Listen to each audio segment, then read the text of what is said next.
제가 오늘 이제 그 춘천에서 이제 서울로 이제 올라오는 중간에 식당에서 이제 어떤 이제 실제로 이제 그 건설 노동자분이 이제 네 분이 이제 식사를 하시면서 이야기 주제가 뭐냐면은 북한의 러시아 파병에 대한 북한의 러시아 이제 파병에 대한 문제에 대해서 아주 다양한 이야기를 좀 나누고 계시는 걸 제가 옆에서 들었습니다. 그런데 그분들의 이야기는 뭐냐면은 이제 북한군 병사가 한 명 죽을 때마다 엄청난 돈을 이제 김정은이가 받는다.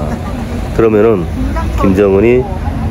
김정은 입장에서는 북한군이 파병 가서 많이 죽으면 죽을수록 김정은은 이익이다라고 그런 식으로 이제 얘기를 하는 것이죠. 그런데 사실은 이거는 이제 그분들이 이제 독창적으로 그렇게 생각을 했다라기보다도 우리나라 미디어나 이제 언론들이 그렇게 보도를 하고 아니면은 그분들이 이제 즐겨 보신다고 할 수 있는 그 유튜브에서도 그런 일들이 많이 일어나는 거예요. 그런데 사실은 저는 그러한 국민들의 인식이 우리나라 그 언론 보도라든가 아니면 특히 이제 유튜브에서 보는 그 영상들을 촬영하는 걸 보면은 안타까운 면들이 상당히 많이 있습니다.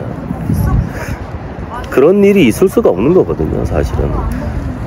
아무리 그 악독한 그 독재자라고 하더라도 자기 나라의 그 군대를 파병을 해서 그 사람 죽는 걸 갖다가 기뻐해서 돈 받을 수 있겠다라고 생각하는 것 자체도 좀 솔직히 이제 그거는 좀 있을 수 없다라고 생각합니다. 물론 그럴 수가 있다라고 생각하는 분들도 많이 계시겠지만은 우리가 이제 개연성은 있지만은 사실은 엄청나게 그 잘못된 생각을 하고 있는 거지. 그 다음에 파병을 하는 그 국가들은 우리나라도 마찬가지. 우리나라도 왜 파병을 하지만은 파병하는 국가들은 그 파병 온 그 군인들을 내 희생을 최소한으로 막으려고 엄청나게 노력을 많이 합니다. 여러 가지 측면에서. 북한도 마찬가지입니다.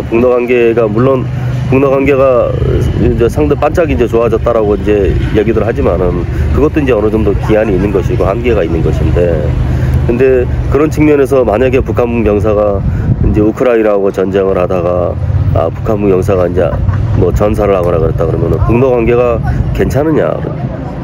상당히 큰 문제가 발생이 되거든요. 러시아도 북한에 면이 없을 것이고, 북한도 마찬가지로 자기 그 생태 같은 그 군인을 죽였다라는 그 죄책감도 있을 거라는 얘기죠. 그런 측면에서 본다라는 얘기죠. 단순하게 그냥 한 사람 죽었으니 돈 벌었네, 이거는 좀 잘못된 생각이 아닌가라는 생각을 합니다.